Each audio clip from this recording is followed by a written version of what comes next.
উত্তরায় আবারও শেখ হাসিনার নামে মামলা করলেন বিএনপি নেতা এস.এম. জাহাঙ্গীর। কিন্তু মামলা হয়ে গিয়েছে, মামলার নাম্বার 15। আজকে তারিখ হলো 8/10/24।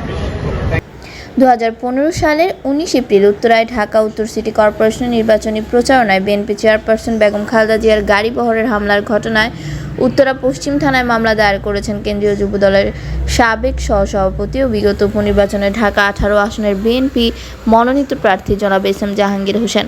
মামলায় সাবেক প্রধানমন্ত্রী শেখ হাসিনাকে প্রধান, সাবেক সড়ক পরিবহন ও সেতু মন্ত্রী, সাধারণ সম্পাদক ওবায়দুল কাদেরকে দ্বিতীয়, সাবেক স্বরাষ্ট্রমন্ত্রী আসাদুজ্জামান খান কামাল তৃতীয়, ঢাকা 18 আসনের সাবেক সংসদ সদস্য মোহাম্মদ হাবিব হাসান চতুর্থ এবং দক্ষিণ খান ইউনিয়নের পরিষদের সাবেক চেয়ারম্যান এস.এম. তোফাজ্জল হোসেন পঞ্চম আসামি করা হয়েছে।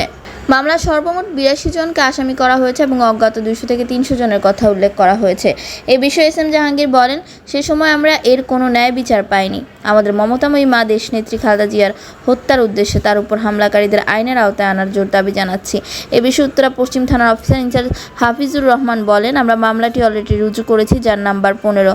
আমরা এর সর্বোচ্চ গুরুত্ব দিয়ে সুষ্ঠুভাবে তদন্ত করে আসামিদের দ্রুত বিচারের আওতায় নিয়ে আসব। ব্যবস্থা করছি আমরা এবং মামলাটার নাম্বার হলো 15, তারিখ 8/10/2024, ধারা 143, 147, 148 যে ধারা আছে মামলা।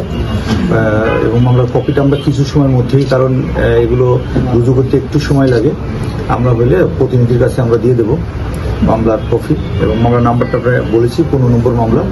তো এই মামলাটা আমরা সর্বোচ্চ গুরুত্ব দিয়ে এটা তদন্ত করবো এবং যেহেতু দীর্ঘদিন আগের মামলা, আমরা ইলেকট্রিক মিডিয়া এবং প্রিন্ট মিডিয়ার সহযোগিতা চাইব যে তাদের কাছে যে এভিডেন্সগুলো আছে আমাদেরকে প্রোভাইড করার জন্য। আর আমরা অন্যান্য এভিডেন্স সংগ্রহ করে যারা দোষী ব্যক্তি এই ঘটনায় জড়িত ছিলেন প্রত্যেকটা ব্যক্তির বিরুদ্ধে সর্বোচ্চ আইনে যাতে শাস্তি হয়, এই মামলায় যে ধারাগুলো আছে সেই ব্যবস্থা আমরা করবো এবং সঠিক তদন্ত করবো ইনশাল্লাহ।